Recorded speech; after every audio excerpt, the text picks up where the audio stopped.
Hello, hello. Okay, last time we talked about the three stages: GDL, driving a graduate driving licensing program in Alberta, and which means it will take you 3 years, and before you can get a full license.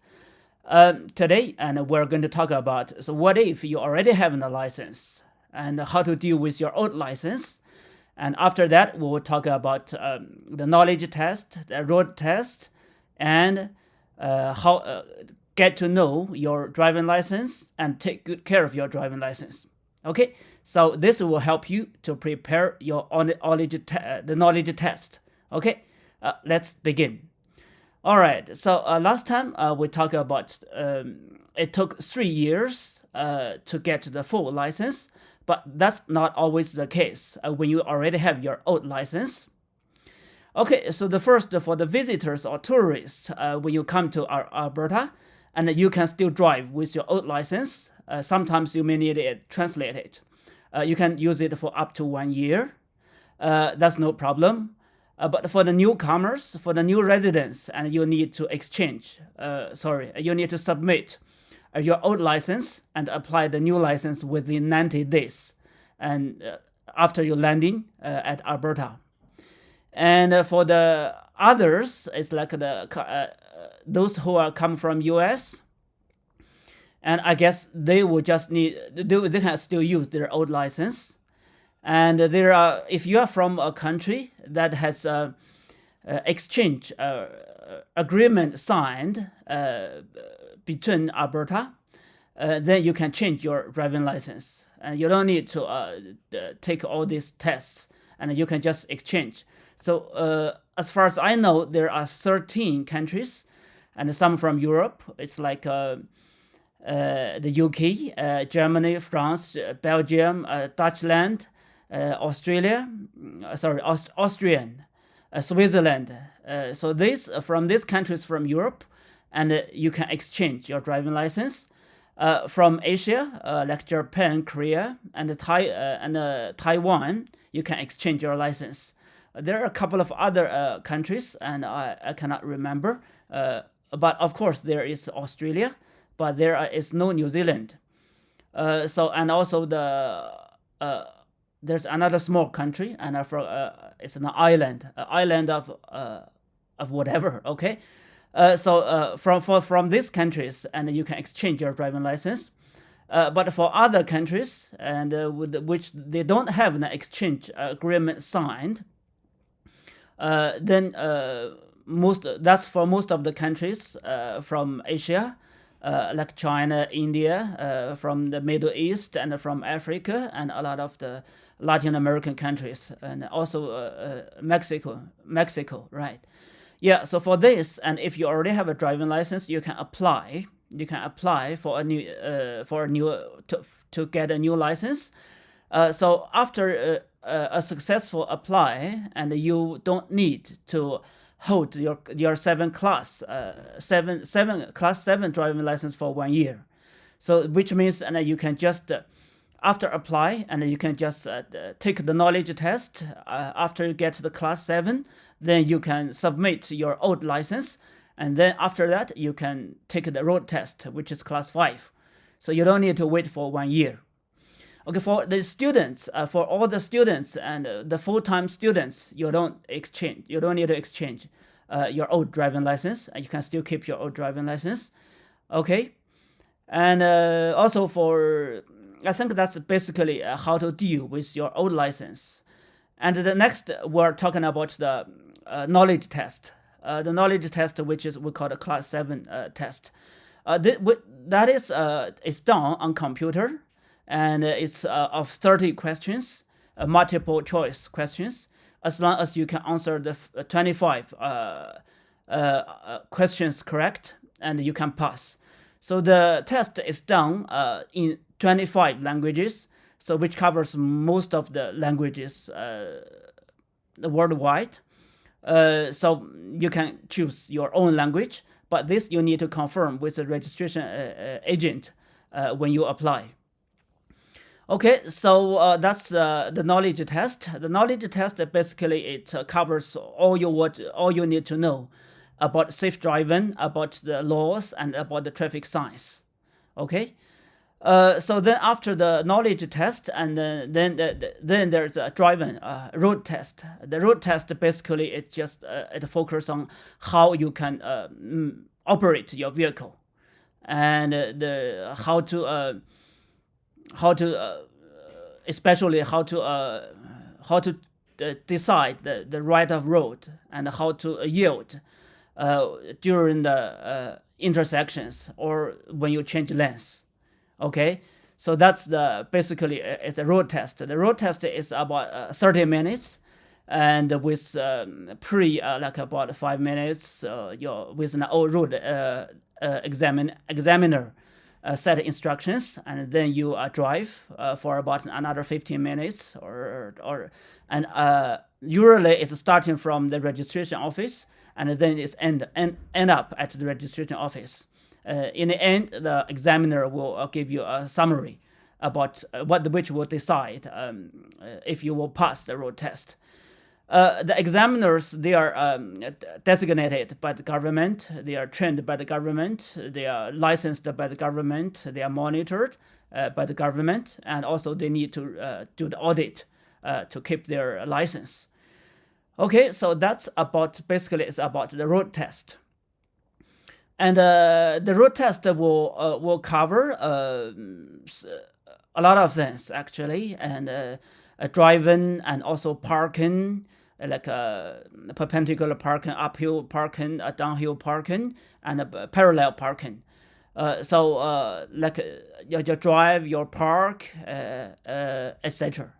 Okay, so after the road test, and if you pass, and then you can get your license updated. Then you get your congratulations. Then you can get your what we call it's a probationary license, which is a class 5 GDL license. So what can you do with your class 5 GDL license? And you can drive a vehicle of 2 hours, and also a creational vehicle of 2 or 3 hours. And of course you can also tow a trailer, both by your private car, by a 2 hours car, or a 3 hours creational car, which means you can drive 2 hours and 3 hours. You can also drive these 2 vehicles and tow other vehicles, and you can use your license and to drive up to the vehicles of the seats has a seat capacity of 15. And after that, and if you cannot use your driving license to drive with carrying passengers. Okay, that's what you can do with a driving license, the class 5 driving license. Of course, you can use it to learn other classes, and also a motorcycle with supervisors. Okay, and you have to also remember, and you cannot use this license. There are certain cases you cannot use this class 5 driving license. For example, you cannot drive it with a vehicle with the air, we call it air brakes. So for this, and you need a special training, and we call endorsement. And after that, they will give you a code on your driving license, and then you can drive it. And there are a few exceptionals for the class 5 driving license.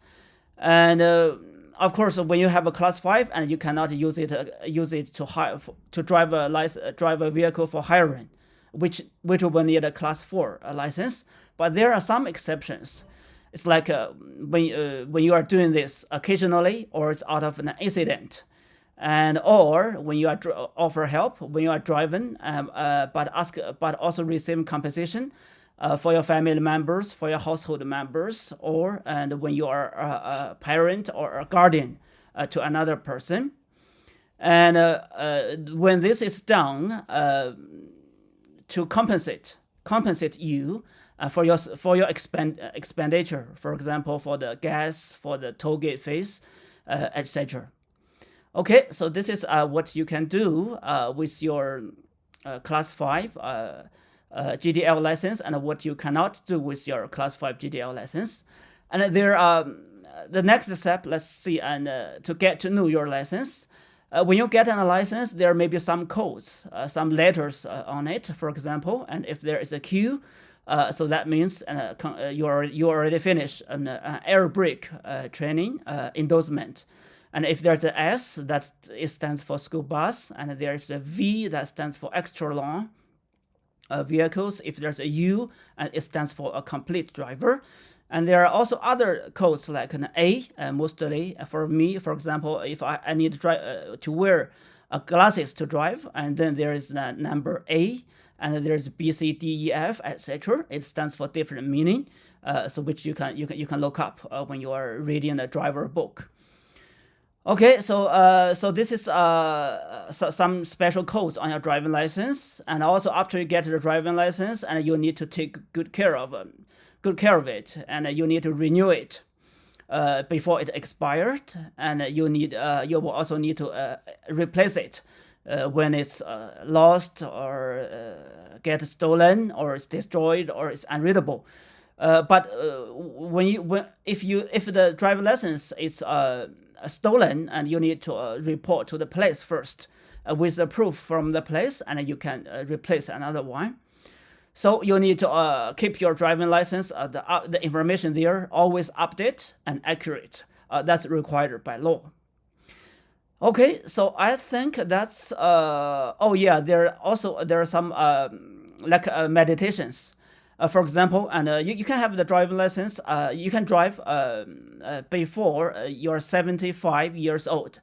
Most of the time, you don't need to do the medical test.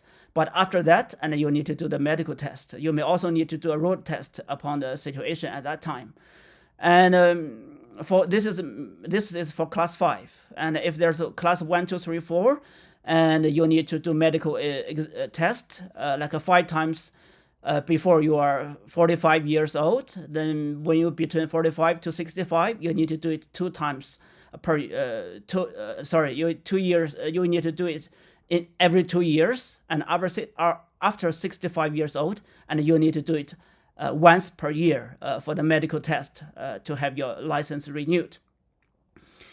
Okay, so I think that's basically all. And of course, and whenever you want to apply for a driving license, or you want to get registered with your vehicles, and you need to have your parents' consent if you are younger than 18 years old, unless you can provide your marriage proof or your self-support proof. And you need also always to have the license, the registration, and also insurance with your car. The insurance, which is a pink card with your car for the peace officer, so in case they need to take a look. Okay, I think that's all for today. And there are some other details, and I may not cover it. That was because it was in a hurry. I don't want to waste more of your time. This is just a quick walk through. Okay, thank you very much for watching today, and I hope to see you next time. Bye.